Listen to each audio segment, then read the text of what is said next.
धर्म की रक्षा के लिए जब श्री हरि विष्णु ने कृष्ण अवतार लिया तो अधर्म के हर रूप का अंत तय हो गया। आज की कथा है उस पहली घटना की जहां एक निर्दोष बालक अपने ईश्वरीय रूप से एक राक्षसी को मोच देता है। यह है कथा पूतना वध की। जब मथुरा के अत्याचारी राजा कंस को यह ज्ञात हुआ कि उसकी मृत्यु का कारण कहीं और जन्म ले चुका है, उसकी नींद उड़ गई। उसने अपने राज्य भर के राक्षसों और राक्षसियों को बुलाया। जो भी नवजात शिशु तुम्हें दिखे उसे मार डालो, विशेषतः गोकुल में। तभी आई एक घातक राक्षसी पूतना। पूतना साधारण राक्षसी नहीं थी, वो रूप बदलने में माहिर थी। उसने एक सुंदर स्त्री का रूप धारण किया। माथे पर चंदन, बालों में गजरा, हाथों में पूजा की थाली। गोकुल की गलियों में कोई पहचान नहीं पाया कि ये राक्षसी है। हर घर में नवजात शिशु को देखकर वो कहती, मैं देवी का आशीर्वाद देने आई हूँ। गोकुल में नंद और यशोदा के घर श्री कृष्ण खेल रहे थे।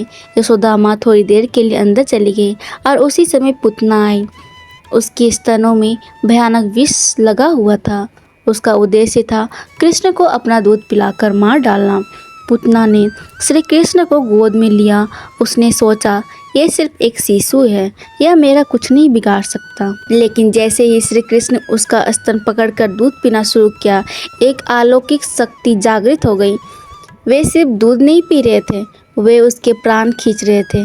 पूतना छटपटाने लगी। पूतना ने अपना असली राक्षसी रूप में प्रकट होना शुरू कर दिया। उसकी आंखें लाल हो गई, नाखून विशाल और धारदार हो गए, शरीर विशाल पर्वत जैसा हो गया। गोकुल की धरती कांप उठी। लोग डर के मारे घरों में छिप गए, लेकिन श्री कृष्ण अब भी पूतना की छाती से चिपके रहे। अंत में पूतना गिर पड़ी, उसका शरीर मृत पड़ा था। गोकुल में हाहाकार मच गया। हर कोई चिल्ला रहा था, कन्हैया कन्हैया। लेकिन जब उसने देखा कि श्री कृष्ण पूरी तरह सुरक्षित है और मुस्कुरा रहे हैं तो उनकी आंखों से आंसू छलक पड़े। यशोदा माता ने उन्हें गले लगा लिया।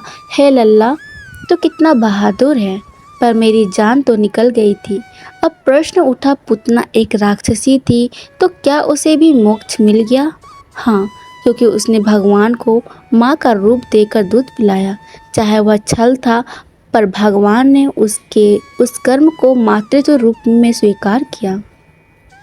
इसलिए उसे राक्षसी जीवन से मुक्ति मिली और मोक्ष प्राप्त हुआ।